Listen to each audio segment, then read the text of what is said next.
The trail to Angel's Landing isn't that long or steep by hiking standards.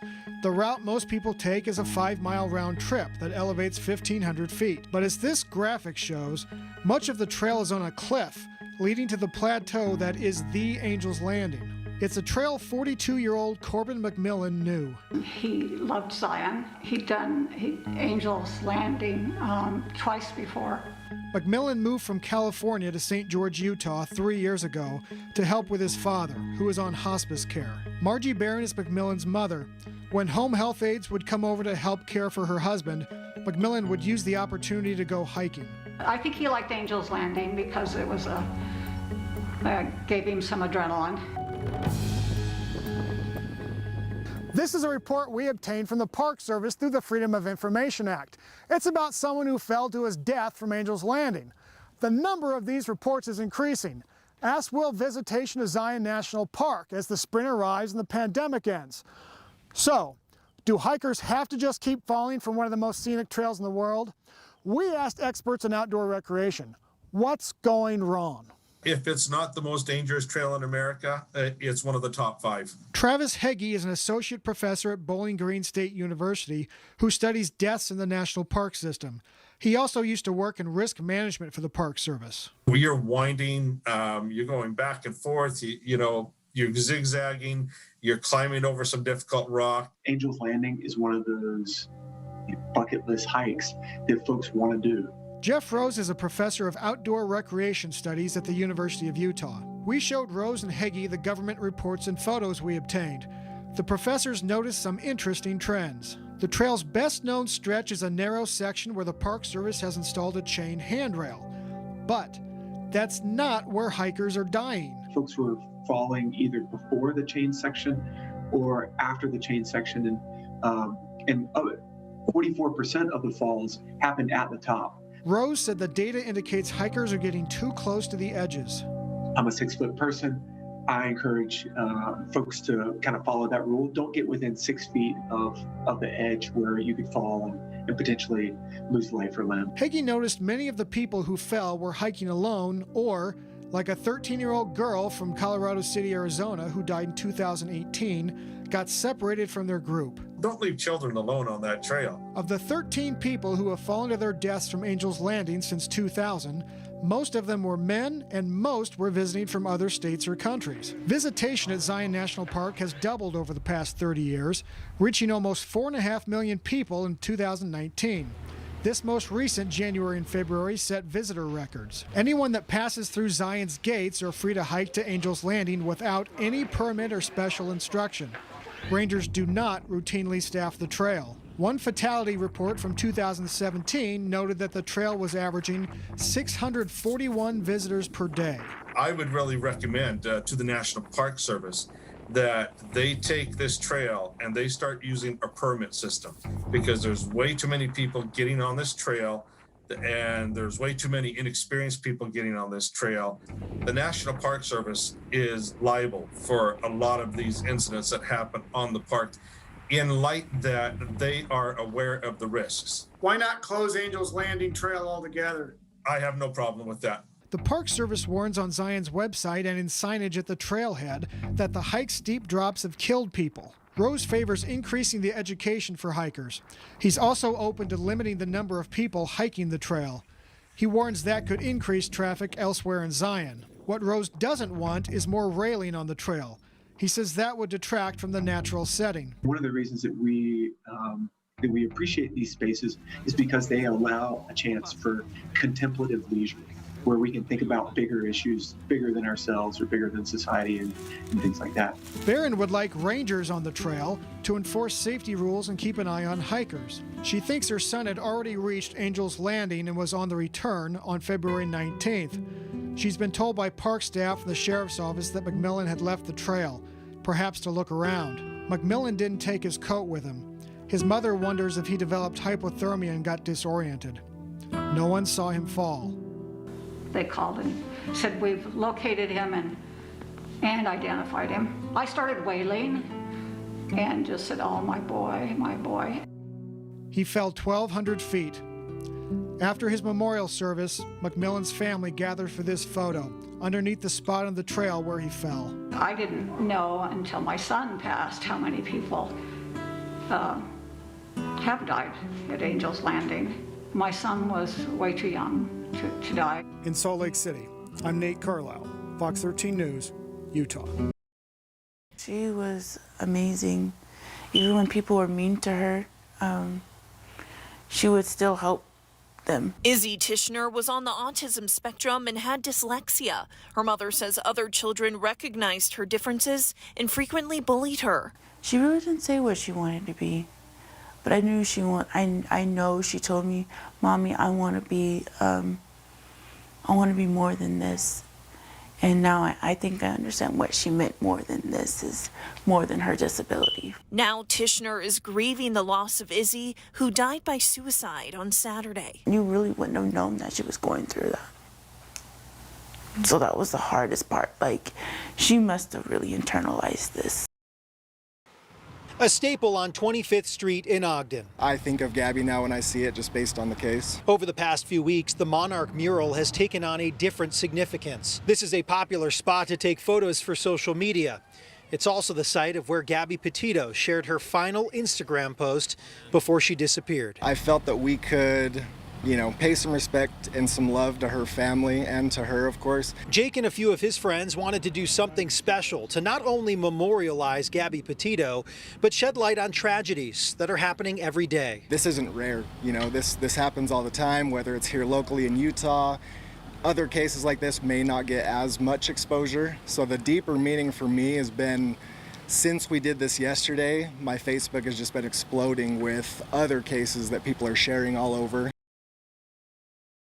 This inferno could be seen from all over Salt Lake County.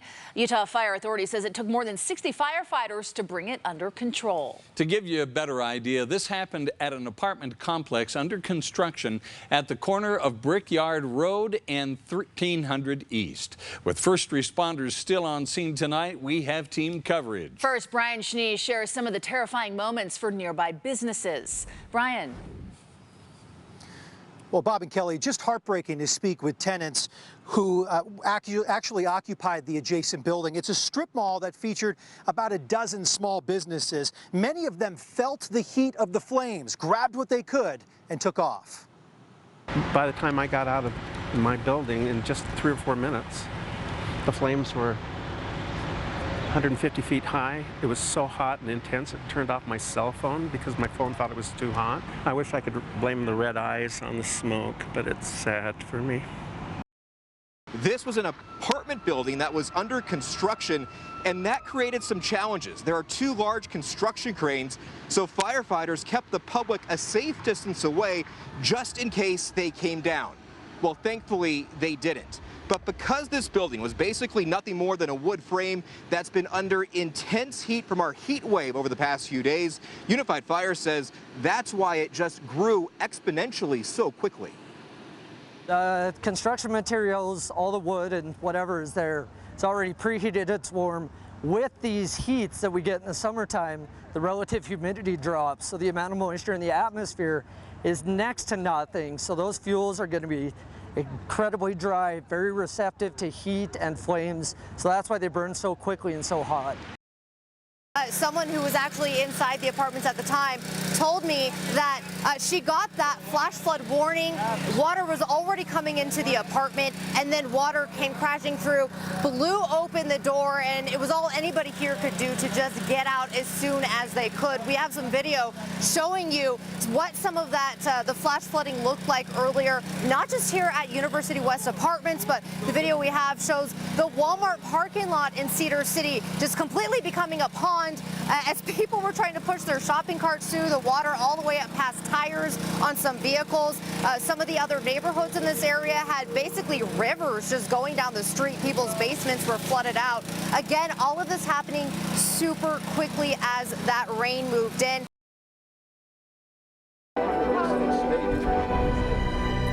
In Utah and across the country, some communities are often in the spotlight while others are not. That's why Fox 13 has launched a new series of stories we call Two Americas. In this installment, we tell you about a community which is forming in the desert of western Juab County. The couples and families moving there have agreed to stay off of the electrical grid, build a home, and begin some sort of agricultural production. As part of our ongoing series, Two Americas, Fox 13's Max Roth takes us inside a place where people are saying goodbye to convenience in the name of self-reliance. It's a harvest festival this October Saturday at a place called Riverbed Ranch. Catch the green one! It's not really a ranch. What it is an agricultural co-op. It's a collection of small farms and ranches. More than 80 two-acre plots have already sold for $25,000 apiece. The plan is to sell 250 of the parcels. Colleen Gleason's husband, Phil, heads up the project called Utah OSR. OSR stands for Operation Self-Reliance. Colleen describes the residents she's met living here for a year. They either love farming or they love animals, and then most of them tend to be prepper types. In terms like prepping, preparedness, and self-reliance, you may hear echoes of the principles promoted by the Church of Jesus Christ of Latter-day Saints. The people that are here, honestly, now are all LDS, but there have been a few non-LDS people that have bought in. Religion and politics both play a role in the choice to move out here, primarily conservative politics. Colleen mentions President Joe Biden. But Phil likes to say, Uncle Joe is doing a lot for our project. People are kind of feel like things are going to pot, frankly, and so they want to. So we're getting off the grid, so that the complete independence from the world, It's about an hour of mostly dirt and gravel roads leading to the nearest town, Delta. The harsh environment of Utah's West Desert seems an unlikely place to live off the land. But while kids play and adults mingle outside at the festival, residents inside are showing off fruits and vegetables that they've grown and products that they've made here. Just start throwing them there and we'll get them in place. Michael Vetsani left the Harvest Festival to get a load of straw. The bales will provide strength and insulation in the walls of Vetsani's barn. The 36-year-old software developer has dreamed of this for a long time. Michael's wife, Sarah, a successful chemical engineer, took longer to buy in. About 3 weeks into marriage, I had been reading some Wendell Berry, who's an American agrarian essayist. And he started reading Wendell Berry and said, I want to be a farmer. And I turned to my wife and said, I think I want to be a farmer. And she's like, that's cute. And I said, well, that's cute because I'm making the money. We always kind of figured that would be something that maybe we could start making a reality when we were 50 or 55 or 60. They decided not to wait. I don't want to be anywhere else. I want to live real. I want to live purpose and intention. And I really thrive being connected to the earth. It's not easy. While building this new life, this family of 5 is living in this camping trailer. It's myself and my wife and our 3 kids, and it gets tight in there some days, and I feel like pulling out what remaining hair I have. Moving out here requires a commitment. Every member has to sign an agreement. They agree to build a barn and a greenhouse and an orchard and a home. That home has to be done and up to code in 3 years. They agree to raise crops or livestock, to dig a well, to stay off the grid, only getting electricity from the sun or the wind. And most significantly, they are buying membership in a cooperative that owns the land. The membership can be sold, but the resident does not own title to the land itself. The Vetsanis know their choice sounds a bit extreme to some, even people close to them. There's always the fear of being different, people looking down on you, or the fear of, rejection from family and friends. Sarah, the chemical engineer, is now studying to be a master herbalist. She's now skeptical of much of modern science and wants to be away from what she sees as an artificial and toxic environment in modern cities. It's nice that science can come in and show why some things are working. But in many ways, it messes up what's already there. At the start, the Vetsanis decided they'd revisit their choice after 7 years. In 7 years, we're going to sit down and really ask ourselves, is this working? Are we making things successful? Have we made a profit off of selling what we grow? They recognize they've moved to a place that contains a paradox. It's a brand of self-reliance that requires an intense commitment to a lot of other people. At the end of the day, we picked a community, not just a piece of property out in the middle of nowhere. In Utah's West Desert. Max Roth, Fox 13 News, Utah. That's a good picture of him, though. Claudia's father died at 64 from brain tumors, which doctors believe were related to the nuclear fallout. At 3 years old, Claudia's daughter also developed leukemia. This is Bethany when she was off treatment. And then doctors diagnosed Claudia's 37-year-old sister with melanoma. They died a month apart. All these years now, it's still a pain, a physical pain to think about it. An estimated 60,000 people were exposed to fallout in southern Utah, including former Governor Scott Matheson. My dad lived in Cedar City in the early 50s, and he told me that he'd get up and watch the sky light up from the blasts at the Nevada test sites. Matheson pushed for a congressional investigation in 1979, uncovering falsified reports about the dangers of nuclear testing. The government told everyone it was safe. They actually knew it wasn't safe, and they were lying about it. And when we got those documents declassified, that's where we had the proof. John Mickle's family farm overlooks the Cache Valley. I've been here my entire life. But down the road, development is moving in. Many farmers are selling out. Mickle says he loses as much as 50 acres a year of farmland to lease. It's painful to see a productive piece of ag land go under. There are other places where we could guide development, but we seem to be unwilling to accomplish that. Urban encroachment on farmland is something Utah's Department of Agriculture and Food is becoming increasingly concerned about. With people moving in, people staying in the state to work, with our economy booming the way it is, of course, we're seeing a lot of need for housing. The state agriculture commissioner himself, a Cache County farmer, says it's happening all over Utah. We're hearing stories of producers who are just ready to sell and develop their property, especially along the Wasatch Front.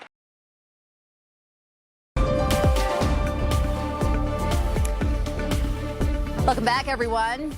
Where have all the workers gone? That's the question many people are asking. Some assumed unemployment payments that were enhanced during the pandemic were keeping people home. But those extra benefits are now gone, and the help wanted signs are still up. For this Fox 13 News 360 report, we asked a business owner, the owner of an employment agency, and the state's chief economist, where have all the workers gone? We just can't find the people to be here. Chase Clark owns Timberline Wholesale Appliance in American Fork. You can see we've made it pretty good our first year. Oh, yeah. Business is booming, even though employees are hard to come by. The challenge is you bring somebody in, you interview them. If you let them walk out that door, they're not coming back because they'll go somewhere else. We had a secretary that we offered $22 an hour to, and she went over to Adobe and she's gone. A truck driver making roughly the same wage. He came back in, worked one day, and that was it. He wanted his paycheck the next day and he was gone. I think it was harder than what he wanted for what he can go out there and get. There are lots of options for those looking for work. If I had 5,000 people here right now, I could have them all working within a day or two. Brett Van Leeuwen owns Synergy Staffing in Taylorsville, a temp service with a long history of pairing people with jobs. We need people in restaurants, people in stores, shops. Are you a quick learner? Are you open to warehouse and production type work? But Synergy's biggest clients are companies looking to fill light manufacturing and labor jobs. We're all struggling to get the numbers for them. Where'd all the workers go? Boy, if you find them, we'd like to know where they went. We have more jobs now than we did before COVID. Idaho's the only other state like that. Mark Nold with the Department of Workforce Services is Utah's chief economist. This is the .com, that's the Great Recession, there's the pandemic. He says the issues behind all the open positions were in play long before the pandemic. We were pretty well a maxed out economy, and what I mean by that is the maximum amount of people 16 and older that were willing to come out and get a job. We pretty much had hit that ceiling. Utah and other western states have seen steady job growth in recent years, while some of America's past production powerhouses have been in decline. Most of our development in our history has been all around us. Industrial revolution, big physical products in factory settings.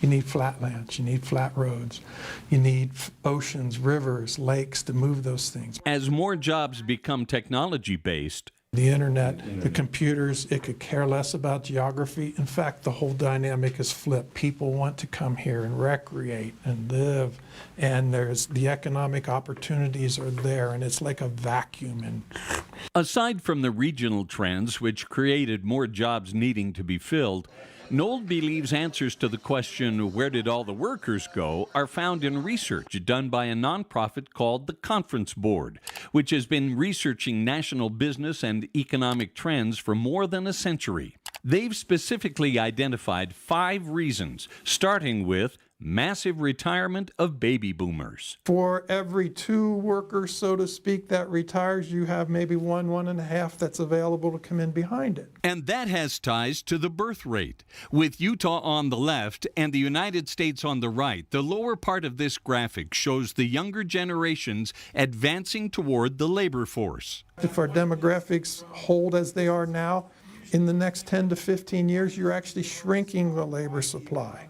Next, the population of non-college graduates is shrinking. For years, we have been educating our labor force, which is a good thing. But you can get to a point where you can out-educate the economy for the amount of jobs and the education levels of the jobs. Remember those thousands of jobs available at Synergy Staffing? The true blue-collar workers, the numbers are dwindling. A large increase in disability rates among Americans is also taking more people out of the workforce. And single men without college degrees are less likely to be in the labor force. Their decline in participation is due in part to social trends. Young men are staying single and living with their parents longer and have less of a need to earn money. Where's all these young kids? I don't know. You know, where they at? I really don't know. For the time being, we definitely try to hire people on the spot now. We're offering a lot more money than we would in the past. Many employers are raising wages to attract applicants. Now $15, yeah, you're good luck. It's tough to find anybody. But long-term solutions will be needed to curb inflation and sustain the economy. We need blue-collar people. Van Leeuwen wonders if a well-managed program to allow laborers into the country, at least temporarily, could be the answer. And not just from Mexico, but countries like Italy, where unemployment rates are high. I believe that's the only solution that we have, is to allow people to a little easier method to come into the States. Let the economy shrink, bring in more in-migration, or replace labor for artificial intelligence. And I don't see shrinking the economy as an option, so I think the combination of those other 2 would be how we will address it going forward. Probably no secret to many of you, Salt Lake City is indeed booming. There's construction all over downtown. But what does Utah's capital city still need? That's the question that we asked a planning director, a tourism promoter, business owners, and residents in tonight's 360 report. Some small business owners feel left out of the planning. Unique shops like Ken Sanders' Rare Books. You name it, we got them. Give a city character if they can survive. You look out the front door of my bookstore and you can see 6 cranes of buildings going up.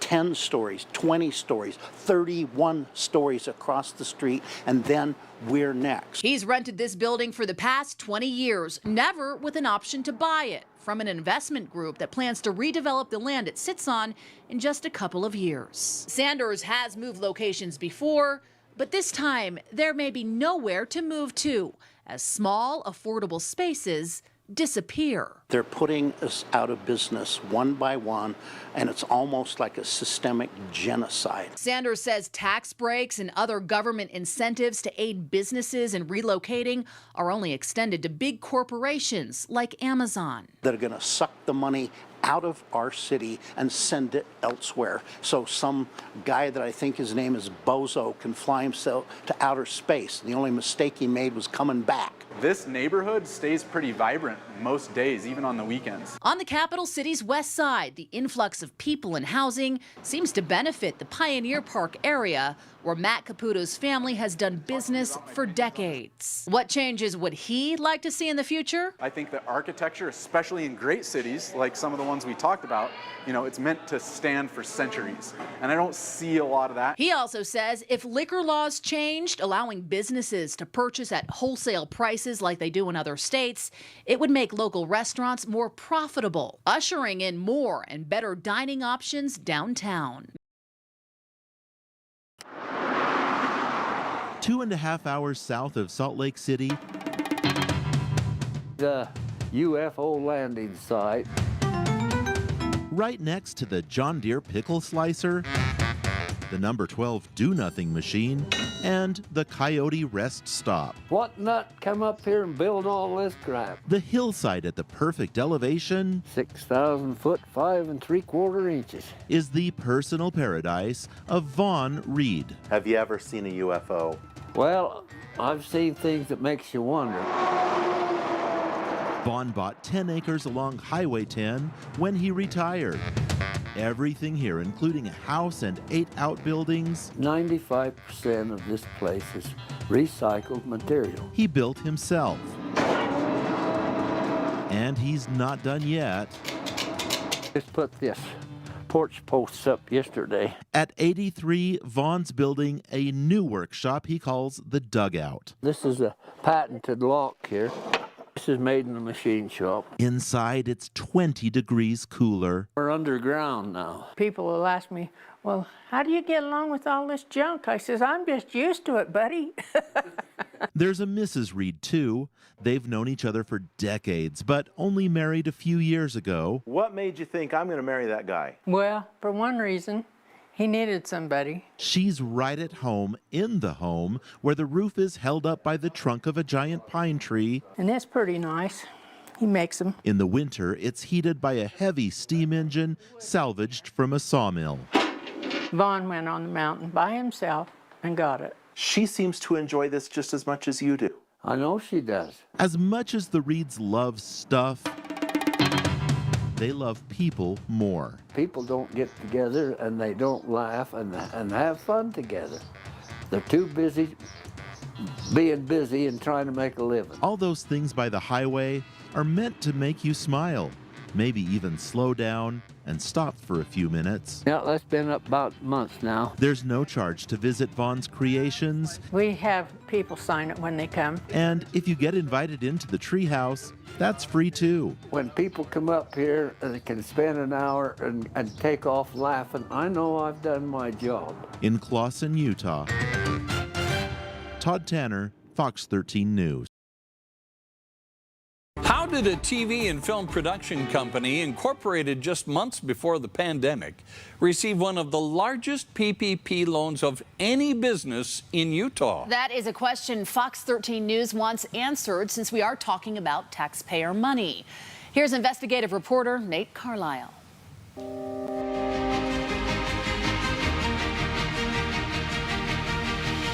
I'm Allison Baver, and I'm on the record.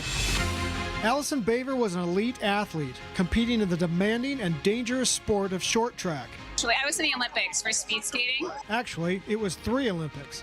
Baver won bronze with the relay team in 2010 and still owns the U.S. record in the 1,500 meters. Let's see the bling. Check this bling out. What do you think? Well, you know what? I actually love film. Baver's television career goes back to her speed skating days. Then, just months before the pandemic, she incorporated Allison Baver Entertainment.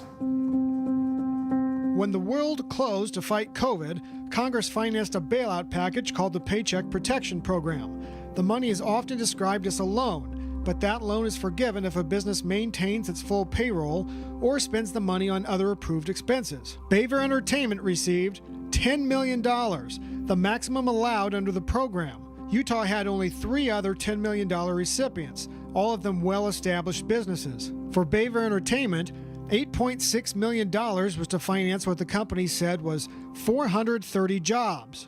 Production companies are established and created to make productions. Marshall Moore helps TV shows and movies get made at Utah Film Studios in Park City.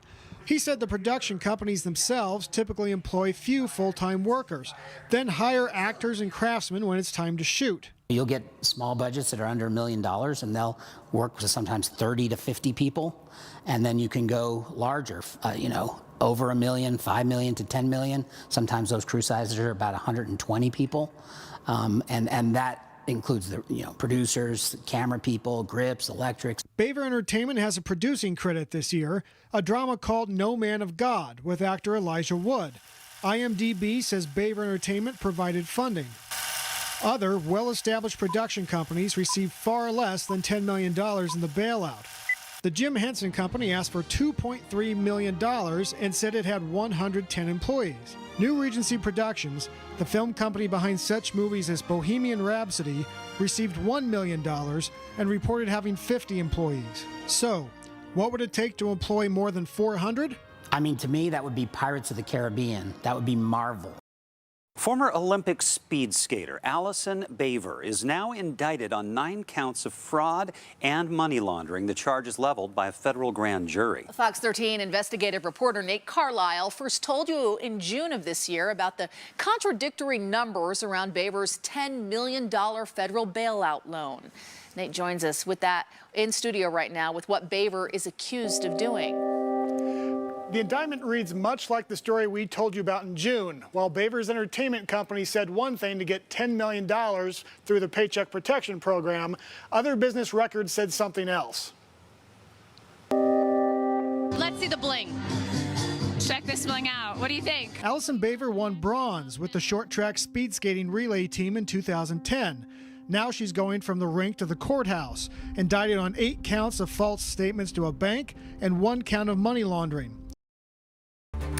The Fox 13 News investigative team has learned a high-paid executive at the University of Utah fooled recruiters with outlandish claims to get the job. Fox 13's Adam Herbetz discovered the discrepancies on the man's resume and joins us now with key information that the university missed entirely. Adam. Yeah, Bob Kelly, Christopher Massimine calls himself the mastermind. He claims to be a major player in the video game, film, television, advertising, music, and theater industries. And yet some of the most basic information on his impressive resume was never properly vetted until now. My name's Chris Massimine. I'm the new managing director here at Pioneer Theater. Join me for a second. After an 18-month search, the University of Utah was proud to announce in 2019 the hire of Christopher Massimine, the new managing director of Pioneer Theater Company. According to his resume, Massimine earned his bachelor's and master's degree from New York University in just 3 years. I would say that's a red flag right out of the gate. It took about 5 minutes for Fox 13 to get in contact with NYU to confirm Massimine did not receive a master's degree. At that point, if you have a candidate like that, does that resume just go in the trash? Oh, absolutely. Scott Driggs is the CEO of an executive search firm that looks into the background of candidates before they're hired. He was not involved in the University of Utah's search for Massimine. The credibility be lost if we can find even one discrepancy. Fox 13's Adam Herbetz broke this story 2 months ago and brings us tonight's update. Well, Bob, Amy, for months, people thought Christopher Massimine had an unbelievable resume. And as we reported, many of the stories he's told about his work experience are, in fact, not believable. For example, in addition to his inflated film, television, and theater credits, he also claimed to have produced dozens of major video games and created large advertising campaigns for companies like Coca-Cola and Old Spice. Hello, ladies. Look at your man. Now back to me. Now back at your man. Now back to me. Now he says this Friday he will step down from his six-figure job at the University of Utah, citing mental illness. Quote, "There is a fair amount of truth within the reporting, withstanding discrepancies. Regardless, I take responsibility for errors in my resume, but stand by my work product throughout my career." Most people who do have suicidal thoughts don't bring it up, and it's very brave of them if they do. Last year, Addison Condi was the Bonneville Junior High School yearbook editor. But now, after a year of difficult conversations,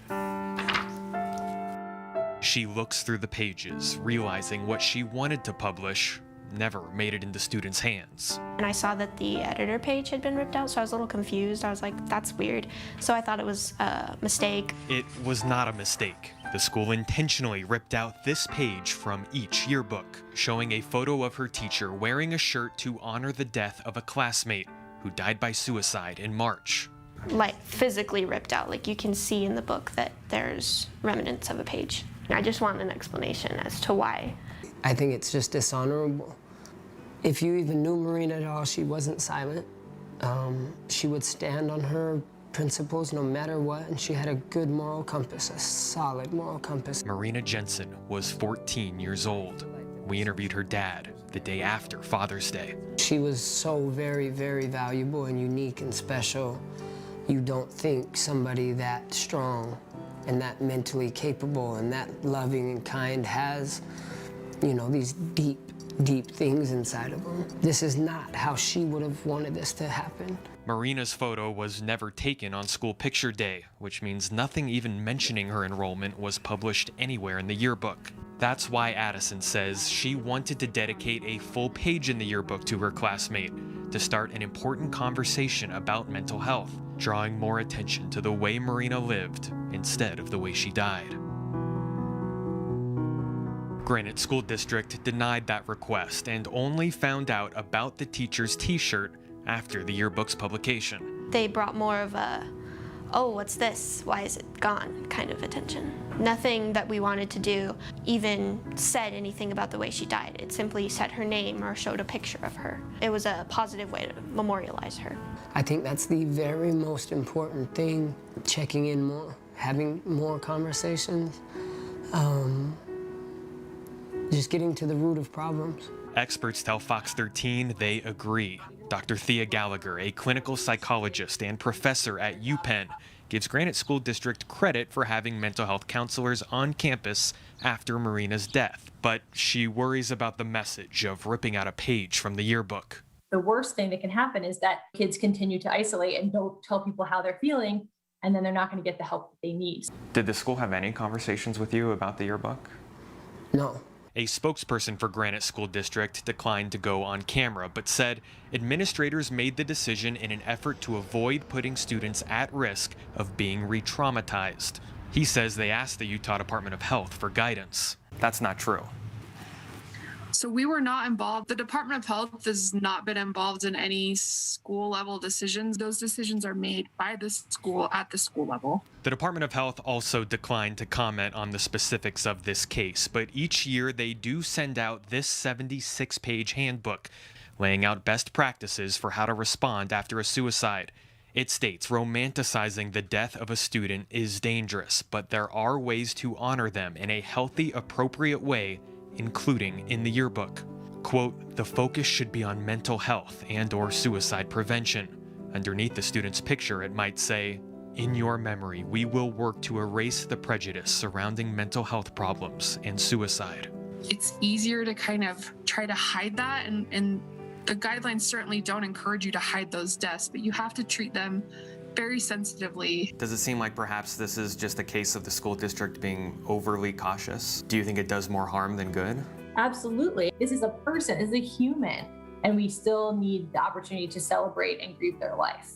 The guidance also states it is important for all deaths to be treated equally, but Granite School District confirms a few years ago a teacher who died from cancer did receive an in memoriam page in the yearbook.